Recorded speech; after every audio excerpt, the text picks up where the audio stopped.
This is example 5 on page 45. Hemophilia is an X-linked recessive disease where an individual with the condition is unable to clot blood normally. Normal blood clotting is dominant. So I'm going to start there with my legend. X capital N is normal blood clotting, and X little n is hemophilia.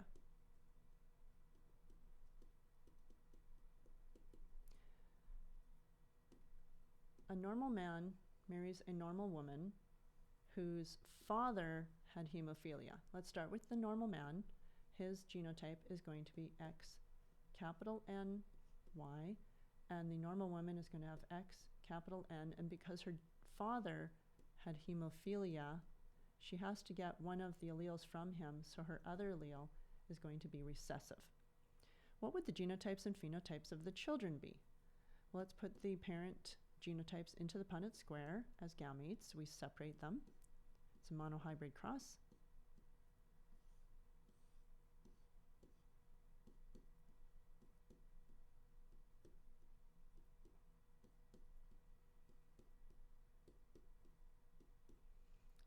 Okay, first one we have is a normal female. Same with that one. So there are phenotypically 2 normal females.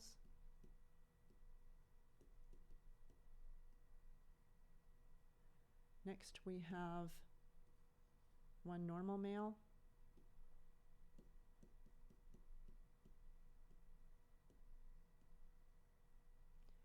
And then last we have a male with hemophilia.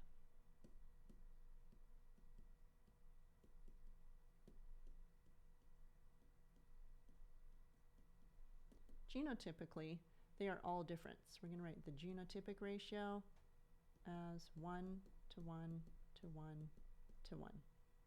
Let's try part C.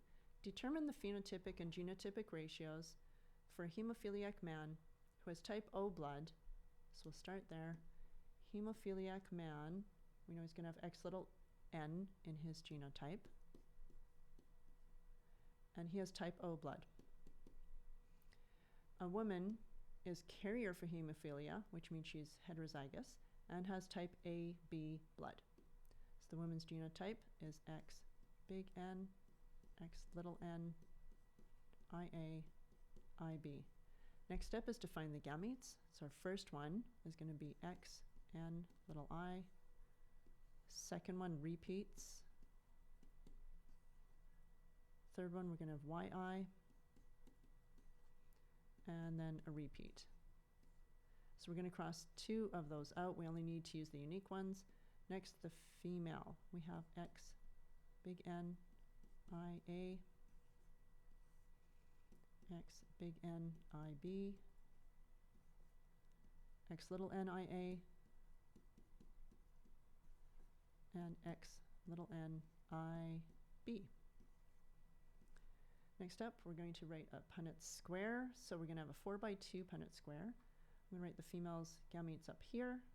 X big N, IA,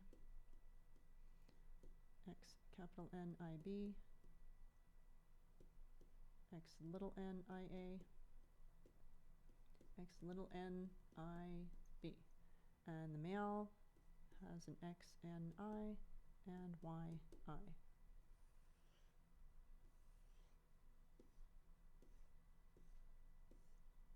Next, make sure you put the blood types and the sickle cell trait separate. So X capital N, I mean hemophilia, X little n, IAI, X big N, X little n, IBI, and keep going.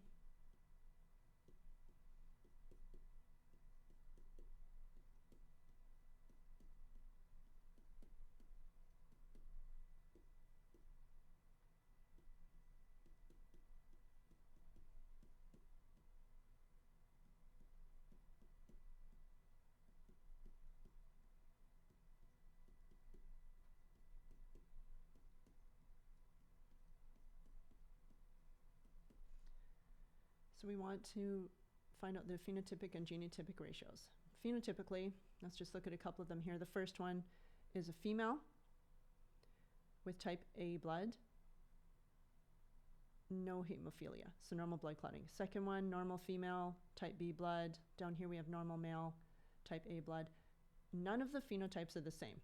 And so the phenotypic and genotypic ratios, both of them, pheno and genotypic ratios, are 1 to 1 to 1 to 1 to 1 to 1 to 1 to 1. 8 different ones. And we're done.